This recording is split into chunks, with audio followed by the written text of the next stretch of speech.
இந்த இந்தியாவில் இப்போ சூடாக போயிட்டுருக்க விஷயம் வக்ஃப் போர்டு பில் பாஸ் பண்ணிட்டான், பாராளுமன்றத்தில் பாஸ் பண்ணிட்டான், லோக்சபாவில் பாஸ் ஆகிடுச்சு, ஜனாதிபதி கையெழுத்து போட்டு கொடுத்துட்டாங்க.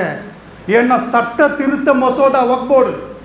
சகோதரர்களை சிந்தித்து பாருங்க, இதில் பல சட்ட திட்டங்கள் இருந்தாலும் இரண்டே சட்டம் இருக்குல்ல, மிக கடுமையான சட்டம். 2 சட்டம் என்ன தெரியுமா?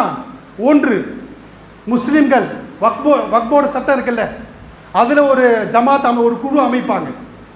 எங்கெல்லாம் முஸ்லிம்கள் குழு அமைக்கப்படுகிறதோ அந்த இடத்திலே 2 இந்துக்களை உள்ள சேர்க்கணுமா.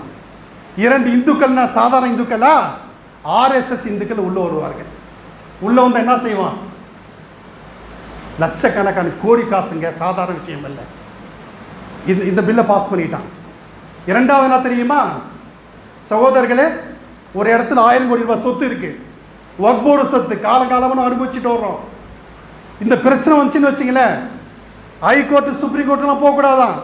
அந்த மாவட்டத்தில் கலெக்டர் இருப்பார்ல, அவர்கிட்ட போய் கேட்கணுமா, இந்த வக்ஃப் போர்டு சொத்து எங்களுக்கு தான், அவனை தான் சொல்லிட்டு அவன் எதை கையெழுத்து போட்டு தர்றானோ, வக்ஃப் போர்டு சொத்து இல்லைன்னு சொன்னால் வக்ஃப் போர்டு சொத்து இல்லை, நம்ம எங்கேயும் போக முடியாது.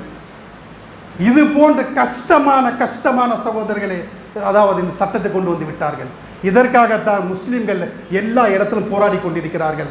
எங்கே போராட்டம் நடக்கிறதோ அங்கே கலந்து கொள்ளுங்க, அல்லாஹ்ட்ட துஆ செய்யுங்க.